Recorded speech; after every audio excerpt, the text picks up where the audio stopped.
Hey everyone, what's up? My name is Zotek and I am the head coach for the Soniqs Esports Valorant roster. Today, we're going to be talking about Chamber, how he works, and how you can best utilize him in competitive play. Chamber is a cross between a Sentinel and a Duelist, and is Riot's answer to a lot of the complaints about Jett being one of the only viable operator characters. Unlike traditional Sentinels, however, Chamber can be used incredibly aggressively, using his teleport to get in and out of regions very safely that other Sentinels cannot without the risk of dying.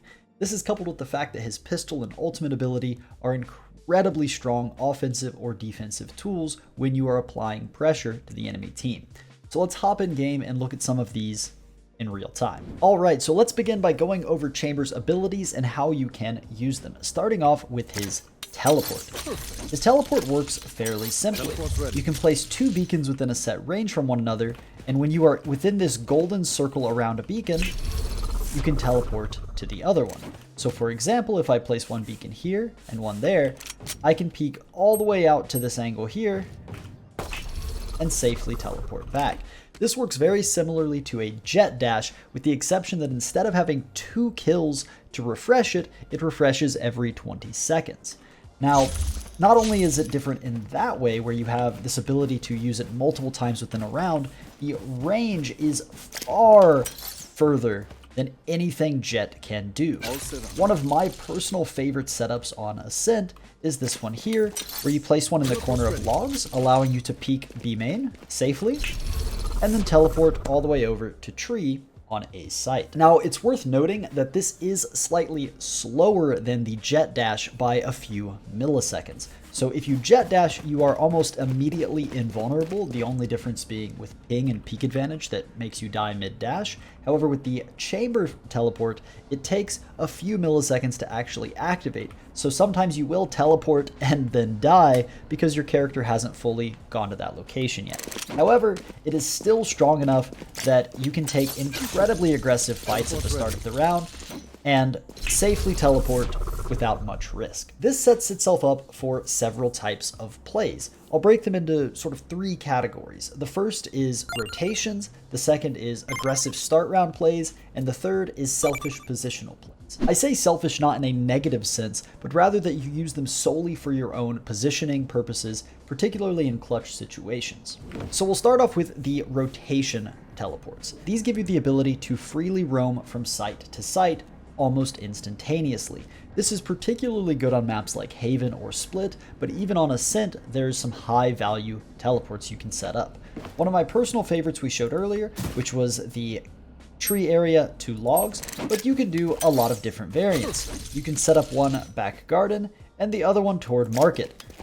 This allows you to fight mid and help B, while immediately rotating safely to A if the enemy team pressures short or on site. You can even, if you would like, set this up in a much more aggressive location, such as my tree to logs one, but that is more of an early round fight one than a late round rotation. When it comes to early aggression, very few characters in the game can compare favorably to Chamber. Chamber has the ability to take angles that no other character, with the exception of maybe Reyna, can safely do. And unlike Reyna, Chamber does not need to get a kill in order to safely escape. One of my personal favorite setups is this one here on Ascent when you are anchoring the B bomb site. This teleport allows you to walk out to here early to see if anyone is going to peek. And unlike a Jett or a Reyna, you can consistently push up here rather safely, and the moment you get in trouble, you teleport out. Further, you can even go all the way up to this corner here, and you can tell that you can still TP by the fact that the edges of your screen are glowing in gold. So this allows you to hold off angles such as this, take a shot, and safely vanish back into the bomb site. These are areas that a Reyna or a Jett simply cannot play as effectively, because with Reyna, if you miss the shot, you're going to die, and with Jett, there's nowhere to dash out safely to. And third, when it comes to selfishly using your teleports, this is very important in clutch situations. So when you are in a clutch situation, or even just in a post plant on site, a lot of the time what you can do is quickly set 2 teleports side by side. This lets you freely fight and get an immediate jet dash back behind the wall. This is incredibly useful, particularly if you are taking angles such as this, off angles where players simply aren't used to seeing characters, allowing Chamber to hold any angle that he would like with relative safety. Now, there is one important thing, particularly when you are going for aggressive plays or using rotation teleports. Let's say you have this setup here, a fairly standard aggressive one where you're going to teleport back to CT so that they cannot hear the teleport. Once you take your shot, or if the opposing team is running A, what you want to do is on your way back to A, quickly pick up both. It will not reset the time on the cooldown of the teleport further if you pick them up then. So for example, if I teleport, there's a 20-second cooldown. But if I pick them up before that cooldown ends, it does not add any extra time. Once the cooldown has completely reset, picking them up will cause that entire 20-second cooldown. So whenever you teleport, it is often for the best to pick them up and place them again, unless you are playing incredibly safe rotation teleports. For example, if you do the aggressive one, it is highly unlikely that you will teleport back to that in the aggressive spot, simply because you're running an incredible risk at someone peeking you. So second, let's take a look at his pistol. His pistol is the Headhunter, and it costs $100 per bullet. Now, initially I heard a lot of players comparing it to a Sheriff, the ability to hit nice 1-digs with it, and the ADS being a slight buff. However, it's much more comparable to a Guardian. And what I mean by that is that unlike a standard Eagle or a Sheriff, which can potentially dink someone at long range, dealing 145 with a headshot, the Headhunter has no such issue, and the ADS makes it incredibly powerful, particularly on pistol rounds or on eco rounds at getting opening kills. Now, at $100 a bullet, you're not going to be able to spam it like you would a Guardian, but the fact that it constantly is a threat means it is an incredible tool for eco rounds or as a sidearm. It allows you to help your teams with their economy significantly, particularly in competitive play. So often, a buy is only one gun short of being incredibly strong, and so the team has to save. However, with Chamber, since he comes equipped with, for $800, the equivalent of a Guardian, he can often drop his teammates' guns while still having an incredibly strong tool in his arsenal. Not to mention his ultimate ability, which we'll get to in a minute. One of the further advantages of the Headhunter is that the bullets carry over from round to round, which means that on an eco round, unlike a Sheriff or a Guardian that you might force up to have a little bit of extra firepower, if you don't get a kill or you fail to shoot all of your bullets, you keep them for the future. As a sidearm to the operator, the Headhunter makes a very powerful companion weapon. This is largely due to the fast pullout. Compared to any sidearm in the game, the Headhunter comes out very, very quickly. This means that you can quickly go from taking a shot to shooting accurate bullets in a matter of moments. Now, the Headhunter will not be for everyone. Some people have a little bit better aim, particularly with the ADS feature, than others, and those players are going to excel at it a little bit more. However, it is still an incredibly valuable toolset, dealing 45 damage to 55 damage per body shot, meaning that even if you have to spam them in the body, it's going to be a very useful sidearm, particularly in gunfights where you run out of ammo, such as if you're running and spraying with the Spectre, and you need just a couple of extra shots to get the job done. This brings us to Chamber's ultimate ability, the Tour de Force. I'll call it his sniper from now on. With Chamber's sniper, the ability that it has to quickly shoot and to be an equivalent to the jet knives is unparalleled. Unlike the jet knives, it does not refresh with every kill, so when you use his ult, it only comes equipped with 5 shots. Once you've used those 5 shots, it will go away for the rest of the round, and you'll need to use other guns along with it. However, those 5 shots are incredibly impactful. There's a reason the operator is the most expensive gun in the game, and Chamber Sniper makes it look relatively weak by comparison. Not only does Chamber Sniper have an incredibly fast rate of fire, it also has an increase in movement speed, and a decreased pullout time, and the ability to shoot very accurately almost immediately after scoping in. All of this combines to create one of the most powerful ultimates in the entire game. Now, At first glance, it seems slightly underwhelming. After all, you can buy an operator for 4,700 credits, and this takes 7 ult points. That's very expensive. You can't buy a Sage Res for that amount. It would break the game. So why is it so good? Well, not only is it significantly better in terms of a weapon than the operator, Chamber's toolkit specifically enables you to use it very effectively. Do you remember all of those aggressive teleport setups we talked about? When you have his ult, and particularly on eco rounds, it gives you the ability to quickly get kills and safely reposition across the map in very unpredictable, crushing ways, particularly on the defense. On the offense, it's no exception. You can set up, for example, if you want to peek tiles into Catwalk, one of the most common op peeks in the game, what you can do is you can set up 2 teleports and safely get out. All of this is not even considering the fact that whenever you get a kill with Chamber's sniper, it creates a slow field in that area. This slow lasts 10 seconds, is the same amount of slow as a Sage slow, and is an equal size in radius. This is massive both defensively and offensively.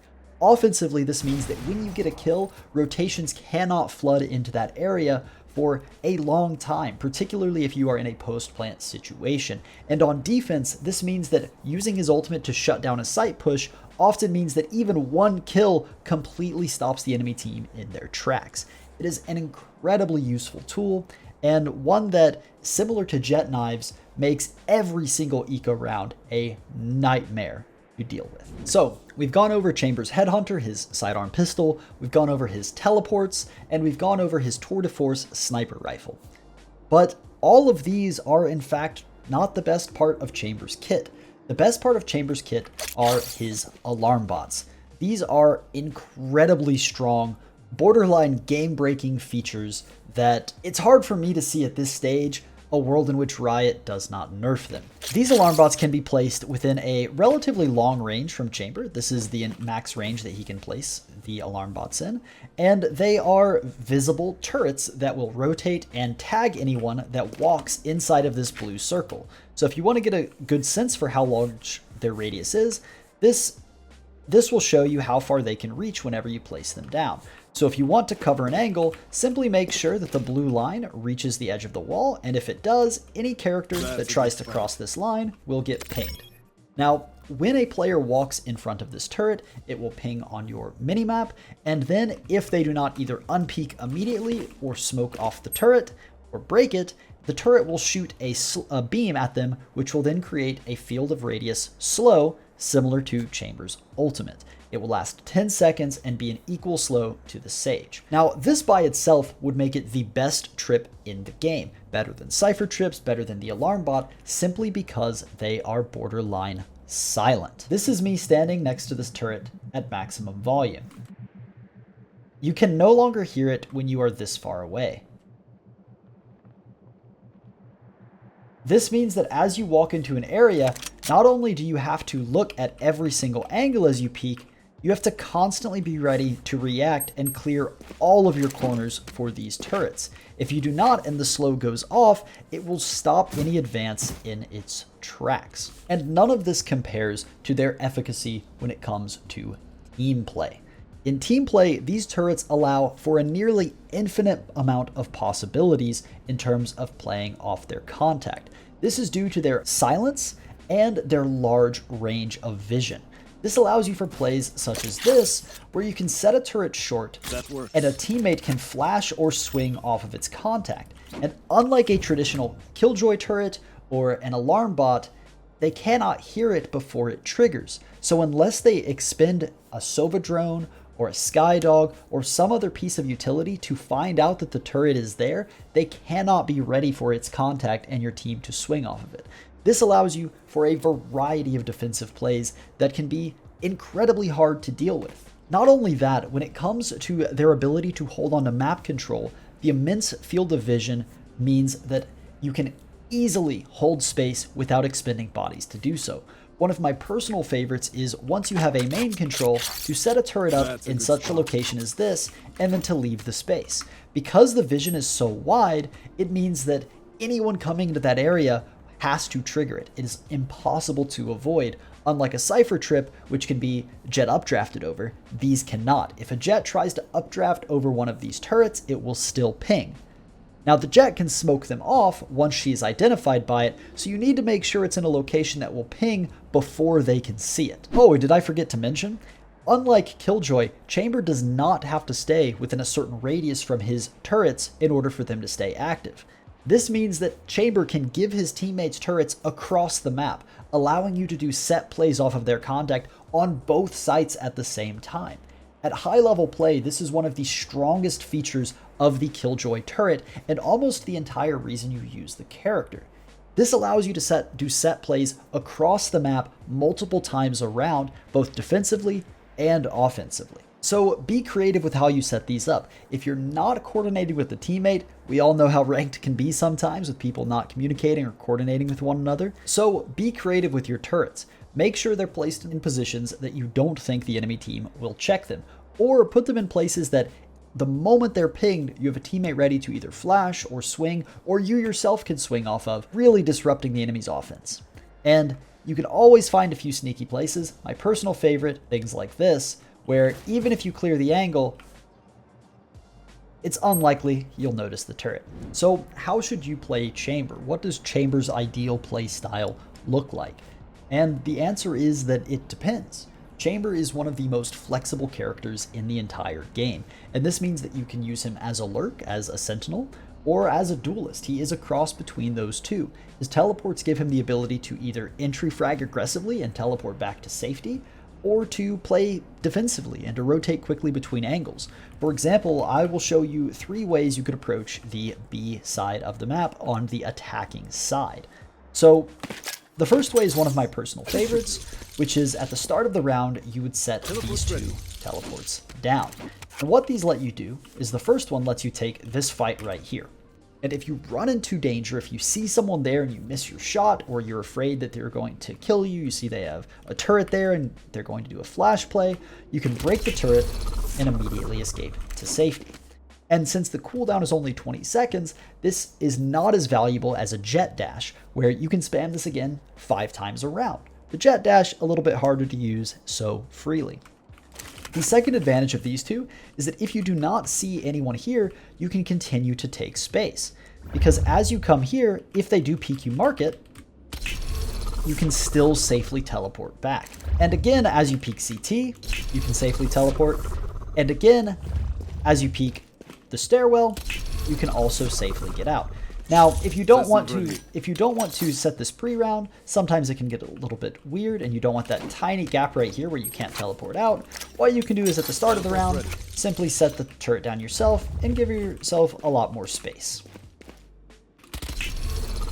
So this is how you can play the B main area aggressively as an aggressive lurk character. You can also play it very similar to a Killjoy, for example, where pre-round you set up something like this. That's not ready. Teleport's ready. And what this lets you do is you can set up your turret to spot whether or not anyone will push, sit here, and then swing off your turret's contact. And whenever someone pushes, you can take a few shots and safely get out if it's more than you bargained for. This is an incredible defensive resource that Chamber has, meaning that you can extend and fight areas way longer than a Cypher or a Killjoy could, and it's very difficult for the enemy team to actually isolate you. A lot of the time, if you are a Killjoy here, particularly at higher levels of competitive play, you will get flushed out of here with utility, with Sova darts, with KO knives, and the TPs allow you to always have your get out of jail free card in your pocket, playing angles way longer than even a Jet safely could. And Jet, we all know how good she is at getting herself out of trouble. Chamber is even better, as long as you take a few moments beforehand to think about how you're going to play it. And the third way you can play B main is simply by not playing it. What do I mean by that? Well, because Chamber's turrets have such a wide range of vision, you can use one turret here, A gift. and it will cover any enemy player who pressures up into this area. It is impossible, unlike a Cypher trip for B main, it is impossible for someone to sneak through tiles and flank your spawn. One turret here prevents any flanks from either of these two extremities, which means that if you group up your team toward A, as long as this turret is up, you know that no players have snuck through this area into your spawn. One turret covers both angles. This means that at the start of the round, you can simply set your turret and go elsewhere. Chamber does not have to be limited by range like a Killjoy or by the weakness of his trips like a Cypher. Now, Chamber's flexibility continues on defense. So let me do the same thing on the defensive side of Ascent, also with the B side. First off, we'll start with the rotation mindset on defensive. So as Chamber, you can go for these rotational plays where you can start off as simply a B player, allowing you to fight B, allowing you to fight mid, allowing you to duel these angles, and quickly leave the bomb site. So for example, you can be posting up on this line with an operator, take a shot, and then suddenly you are toward A, able to help out here if the enemy team decides to fast take A. This is incredibly useful if you are on an operator. As anyone who's ever used the sniper can tell you, it is incredibly painful when you consistently guess wrong and you end up playing retake with your sniper. Chamber can play to alleviate that problem entirely, making it so that he's always on the right site when the opponent's team executes in. Now, the second way you can play this is simply as a site anchor, using your trips a little bit more selfishly. One of my personal favorites is to use that one at the start of the round, and then to play to swing off of it. Because what this will do, this will not ping until your opponents are all the way up here. It is very hard for them to then fall back safely, particularly if you have a teammate set up with you who can flash into the angle, or a Sova who can dart off that turret's contact. It's a very strong setup. This isn't even an aggressive play, but this is simply one you can do. You can play setup off of your turrets, or you can use them defensively. When I say use them defensively, I mean setups such as this, where as your opponent comes here to shut the door, and they continue moving across, this will very often ping and slow them down, preventing them from pushing you on the stairwell. Another such defensive one you can do is 3 stairs up from the bottom right here. That works. Right there. And what that will do is as they come up, it's very hard for them to notice. If you look, if I'm moving forward, it doesn't even show up on my screen except for one moment right here. So as long as I'm looking forward, it's a little bit hard to notice when I'm super focused on the crosshair, and it will ping, forcing me to look down. So what you can do is you can set that turret up and then play focused on your lane. And then when it pings, you can come here and isolate a fight. Even further, you can set up a simple turret like this. And what this will do is ping anytime someone comes around this corner, potentially slowing them if they don't stop to break it. So these are all defensive uses you can utilize his trips with, not even factoring in all of the teleport shenanigans you can get up to. My personal favorite, if I'm playing defensively on the B bomb site, is a setup a bit like this. Teleport ready.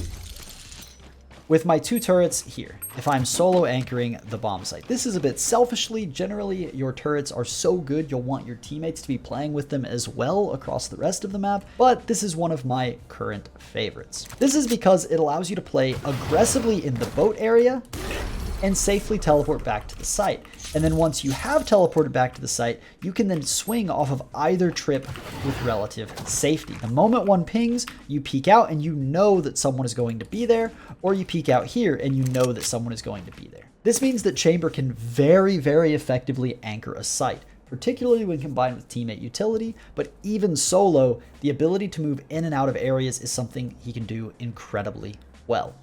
And of course, there are a nearly infinite variety of aggressive plays you can make as Chamber. You can do the simple B main push with this teleport, allowing you to hold off angles such as this, which other characters simply cannot, or pushing all the way up into aggressive lines such as these. This versatility means that Chamber has an unparalleled amount of aggression and defense that he can do. Again, similar to a Jet, you can take all of those same angles, but teleport way further and reposition much more quickly. While that is far from all you can do with Chamber, I hope this helps give you a better understanding of how to use the character. Thank you so much for watching, and we'll see you next time.